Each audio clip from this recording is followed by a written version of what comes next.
ગુજરાતની ભૂગોળના લેક્ચર સિરીઝમાં ત્રીજા લેક્ચરમાં આપનું હાર્દિક સ્વાગત છે. ગઈ વખત આપણે ગુજરાતના ભૂપૃષ્ઠની વાત કરી. ગુજરાતના ભૂપૃષ્ઠની અંદર આપણે દરિયા કિનારો, પર્વતો, મેદાનો એ બધા જ રણ પ્રદેશ બધાની જ વાત આપણે કરી. હવે આપણે જોવા જઈ રહ્યા છે ગુજરાતની આબોહવા.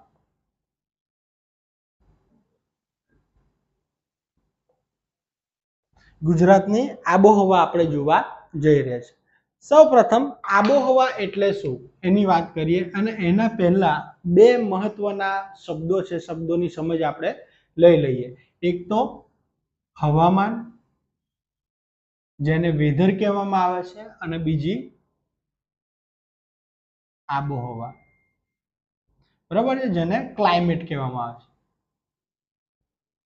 બરાબર છે. આબોહવા અને હવામાન અને આબોહવા વચ્ચે શું ફરક છે એની વાત આપણે કરીએ. તો હવામાન એટલે ટૂંકા ગાળાની જે પરિસ્થિતિ છે એને હવામાન કહેવાય. ટૂંકા ગાળાનું હવામાન, ટૂંકા ગાળાની પરિસ્થિતિ, વાતાવરણની ટૂંકા ગાળાની પરિસ્થિતિ,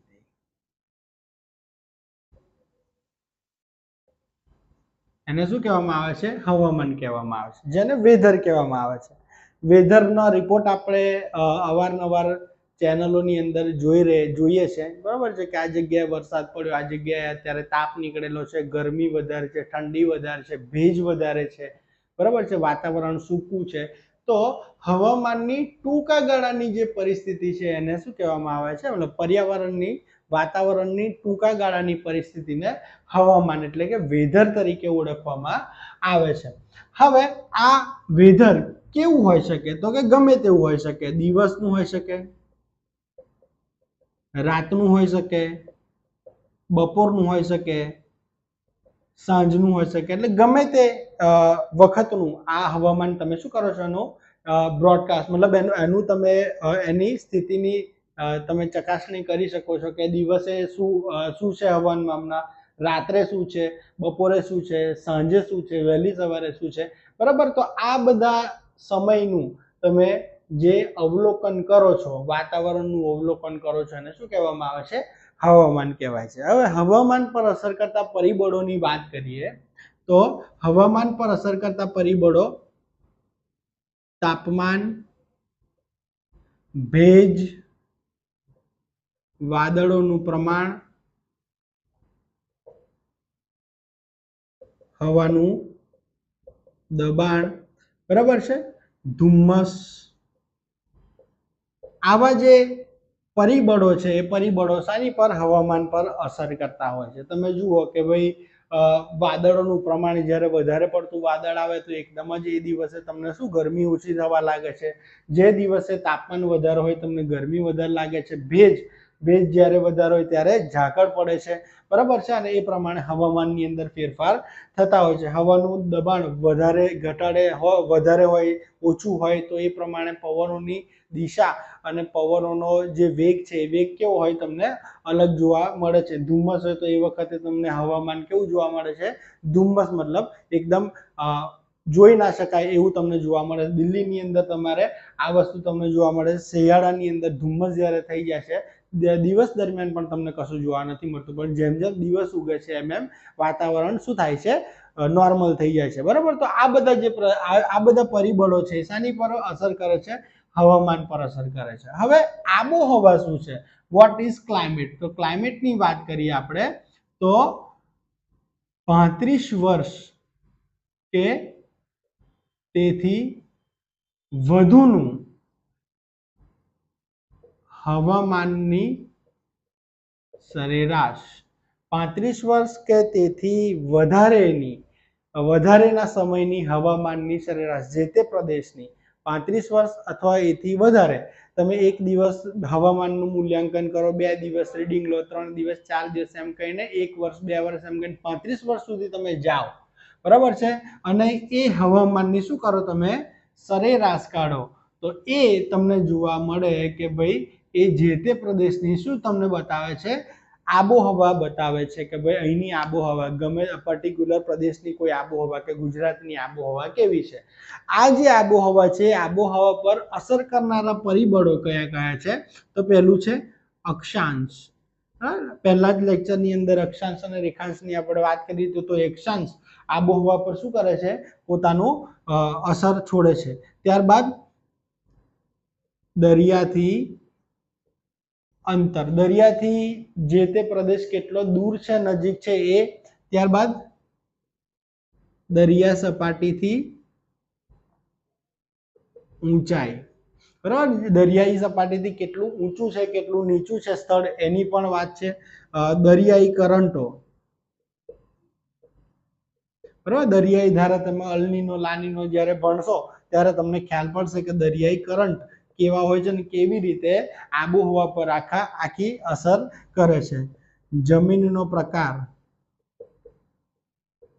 બરાબર, જમીનનો પ્રકાર અને વનસ્પતિ, સાથે સાથે જે પર્વતો છે પર્વતોના ઢોળાવ અને તેની દિશા, આ બધા જે પરિબળો છે પરિબળો આબોહવા એટલે કે ક્લાઇમેટ પર શું કરે છે અસર કરે છે.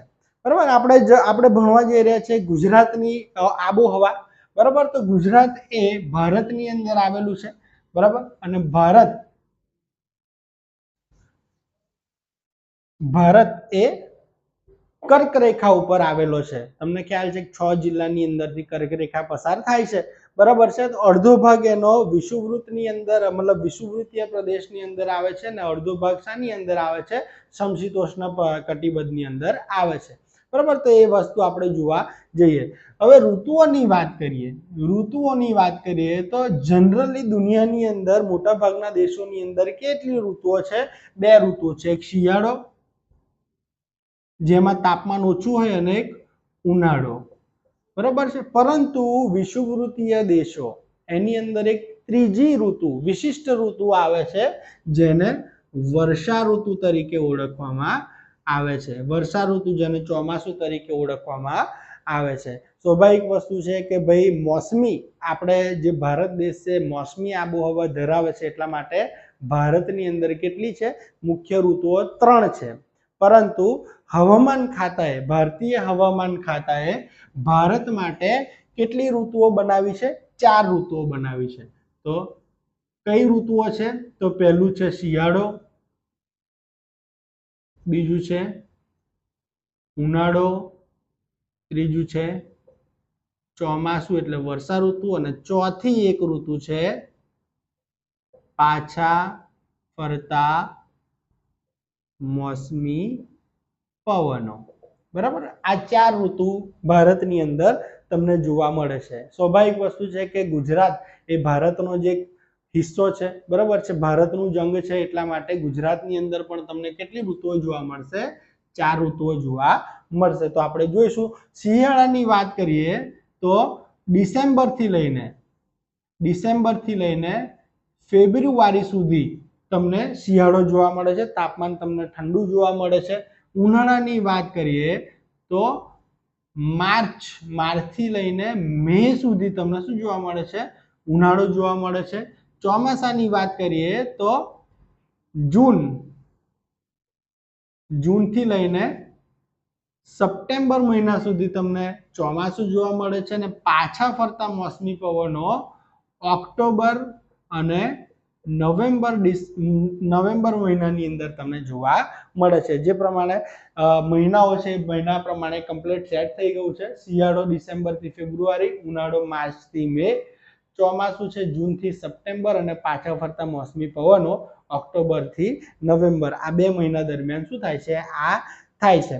તો આપણે હવે જોવાનું છે એક એક કરીને શિયાળો, ઉનાળો, ચોમાસું અને પાછા ફરતા મોસમી પવનો પણ શાના સંદર્ભમાં? ગુજરાતના સંદર્ભની અંદર આપણે જોઈશું. ચાલુ કરીએ આપણે. તો પહેલા વાત કરીશું આપણે શિયાળાની. તો શિયાળો સ્વાભાવિક છે ડિસેમ્બરથી ફેબ્રુઆરી સુધી જોવા મળે છે. ડિસેમ્બરથી ફેબ્રુઆરી સુધી જે પવનોની દિશા કઈ બાજુથી આવે છે? તો ઈશાન ખૂણાથી આવે છે. પવનો ક્યાંથી આવે છે? શિયાળા દરમિયાન આ બાજુથી આવે છે. બરાબર છે. આપણે જોઈ લઈએ ઉત્તર, દક્ષિણ, પૂર્વ, પશ્ચિમ. બરાબર. અહીંયા આગળ શું છે? વાયવ્ય. અહીંયા આગળ શું છે? ઈશાન. અહીંયા આગળ છે અગ્નિ અને અહીંયા આગળ નૈઋત્ય. બરાબર છે. તો શિયાળા દરમિયાન પવનો કઈ બાજુથી આવે છે? ઈશાન ખૂણાથી આવે છે અને એ ઠંડી હવાઓ આપણે ગુજરાતની અંદર લઈને આવે છે. એટલા માટે ડિસેમ્બર દરમિયાનથી શું થાય છે? તાપમાન નીચું જવાનું શરૂ થાય છે. જનરલી આપણે પેપરની અંદર વાંચતા હોય છે ત્યારે પહેલી હિમવર્ષા જ્યારે કાશ્મીરની અંદર ને હિમાલયની અંદર થાય એટલે આપણા જે મોટા વડીલો છે, વડીલો આપણને શું કહેતા હોય કે ભાઈ હવે હિમાલયની અંદર હિમવર્ષા થાય છે, એનો મતલબ હવે અઠવાડિયા 10 દિવસની અંદર શું થશે? ઠંડી ગુજરાતની અંદર મતલબ આપણા ઘર સુધી આવશે. બરાબર છે. તો એ ઈશાન બાજુથી જે હવાઓ આવે છે એ ઠંડી ક્યાં આગળ લઈને આવે છે? ગુજરાતની અંદર લઈને આવે છે અને આ જે શિયાળો છે, શિયાળો ડિસેમ્બરથી શરૂ થઈ જાય છે. ગુજરાતની વાત કરીએ તો સૌથી નીચું તાપમાન ક્યાં? જાન્યુઆરી મહિનામાં.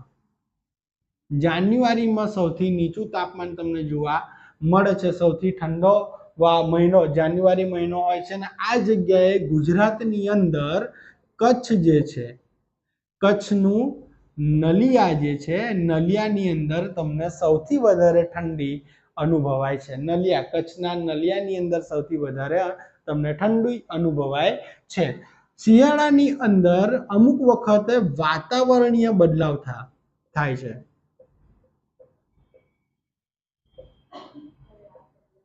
શિયાળાની અંદર અમુક વખત તમને શું જોવા મળે છે? વાતાવરણીય બદલાવ જોવા મળે છે અને એના કારણે અમુક પ્રદેશોની અંદર તમને વરસાદ જોવા મળે છે. બરાબર. વરસાદ જોવા મળે છે. વરસાદને શું કહેવાય છે? માવઠું કહેવામાં આવે છે. આ યાદ રાખજો, માવઠું કહેવામાં આવે છે. શિયાળા જે રવિ પાક છે, રવિ પાક માટે માવઠું શું છે? સારું છે. બરાબર. તો માવઠું જોવા મળે છે. આ જે વસ્તુ છે, વસ્તુ તમને શિયાળાની અંદર અનુભવ થાય છે. તો શિયાળા જે છે એની અંદર શું છે? જાન્યુઆરી મહિનામાં સૌથી ઓછું તાપમાન, ડિસેમ્બરથી ફેબ્રુઆરી સુધી પવનો ક્યાંથી આવે છે? ઈશાન ખૂણાથી આવે છે. ગુજરાતની અંદર કયું સ્થળ સૌથી ઠંડુ તમને જોવા મળે છે? સૌથી વધારે ઠંડી ક્યાં આગળ નોંધવામાં આવે છે? તો નલિયાની અંદર. અને વાતાવરણીય બદલાવ એના કારણે શિયાળાની અંદર ઘણી વખત વરસાદ પડે છે, જેને શું કહેવામાં આવે છે? માવઠું કહેવામાં આવે છે. તો આ વાત હતી શિયાળાની અને એની અંદર ખાસ કરીને ગુજરાતની અંદર આપણે વાત કરી. હવે આપણે ઉનાળાની વાત કરીએ. આપણે તો ઉનાળાનું શું છે? માર્ચ થી લઈને મે મહિના સુધી ઉનાળો આપણને જોવા મળે છે. બરાબર. માર્ચ થી મે મહિના સુધી આપણને ઉનાળો જોવા મળે છે. ઉનાળામાં સૌથી વધારે ગરમ મહિનો મે મહિનો હોય છે. મે મહિનો સૌથી વધારે ગરમ હોય છે અને આ મે મહિનાની અંદર ગુજરાતમાં સૌથી વધારે ગરમી ક્યાં આગળ પડે છે? તો બનાસકાંઠા જિલ્લાના ડીસામાં સૌથી વધારે ગરમી પડે છે. સ્પેશિયલ ઉનાળાની અંદર એક સ્થાનીય પવન વહે છે ગુજરાતની અંદર, જેને લૂ કહેવામાં આવે છે. લૂ કહેવામાં આવે છે. બરાબર. જે ઉનાળાની અંદર એક સ્થાનીય પવન ગુજરાતની અંદર વહે છે, જેને લૂ કહેવામાં આવે છે. લૂ શું છે? તો વધારે પડતા તાપમાન વાળી સૂકી અને ગરમ હવા એ છે, એને લૂ કહેવામાં આવે છે. એટલા માટે જ ઉનાળાની અંદર આપણે જોતા હોઈશું તો આપણા વડીલો આપણને શું કહે છે કે તમને લૂ લાગી ગઈ છે. તમે જ્યારે બીમાર થઈ જાઓ, જ્યારે હિસ્ટ્રોક આવે ત્યારે તમને એવું કહે છે કે લૂ લાગે છે. કેમ? કારણ કે પવનનું નામ લૂ છે, એટલા માટે આ રાખે છે. બરાબર છે. તો ઉનાળાની અંદર આપણે આ વસ્તુ છે ગુજરાતની અંદર જે બનાસકાંઠાના ડીસાની અંદર સૌથી વધારે થાય છે. વાત કરીએ ચોમાસાની. હવે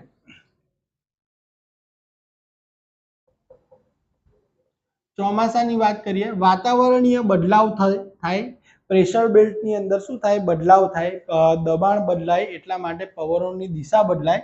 એ ટોપિક તમારો ફિઝિકલ જ્યોગ્રાફીનો છે, બરાબર. પણ અહીંયા આગળ આપણે ગુજરાતની વાત કરીએ તો ગુજરાતની અંદર વાતાવરણીય બદલાવ થાય અને વાતાવરણીય બદલાવના કારણે નૈઋત્ય બાજુથી પવનો આવે, નૈઋત્ય બાજુથી પવનો આવે.